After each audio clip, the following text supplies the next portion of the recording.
Bugun sizlar bilan Xitoydan 10 kilo bo'lib kelgan tovarlarimni raspakovka chek qilamiz. Faqat bu birinchi qism. Ikkinchi qismini ertaga chiqazaman. Juda ham ko'p miqdorda menga tovarlarim yetib kelgan. Endi sizlar bilan ketma-ketlikda raspakovka qilamiz. Birinchisi shunaqa oyoq kiyim, shunaqa zamushi chiroyli kelgan qizlar. Ikkinchisi mana shunaqa Poizondan brend tovar. Ayrimlar menga brend tovar Xitoydan zakaz qilib bo'lmaydi deb aytishadi. Mana ko'rib turganingizdek, menga mana shu Loropiano obufi, tapchkasi juda ham zo'r va sifatli kelgan va karuka dokumentlari bilan.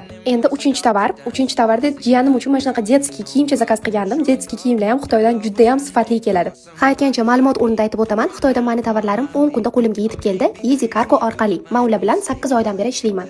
Keyingisi mana shunaqa bordoviy oyoq kiyim. Bilasizlar, yaqinda to'yim va sepimga juda ham ko'p narsalar olganman. Bilmadim, bu raspakovkada faqat oyoq kiyimlar bo'ladimi? Ishqib juda ham ko'p oyoq kiyim, tapchkalar zakaz qilgan ekanman, lekin sifatini ko'rib turibsizlar. Shu borada o'zim o'rtoqlarimni ham to'yi bo'lgani uchun ularga ham mana shunaqa pijamani sovg'a sifatida podarka qilish uchun zakaz qildim. Bulardan ham ikkita va xuddi shu pijamani ko'k rangidan, ya'ni siniy rangidan ham ikkita zakaz qildim. To'g'ri tushunasizlar, videoni juda ham tez montaj qilyapman. Bilasizlarmi nima? Men shunaqa tonna naski zakaz qilib yuboribman. Ishoninglar, sifati zo'r kelgani, lekin juda ham ko'p jo'natib yuboribdi deydi xitoyliklar ham.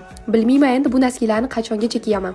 Keyingisi esa onamlarga xuddi shunaqa oppoq tapchka. Qizlar, ishoninglar, bu raspakovka chek faqat naskilar va oyoq kiyimlardan iborat bo'ldi. Lekin ertaga ikkinchi qism chiqadi. Menga obuna bo'lib qo'yishni unutmang. Ha aytgancha like bosib qo'ying.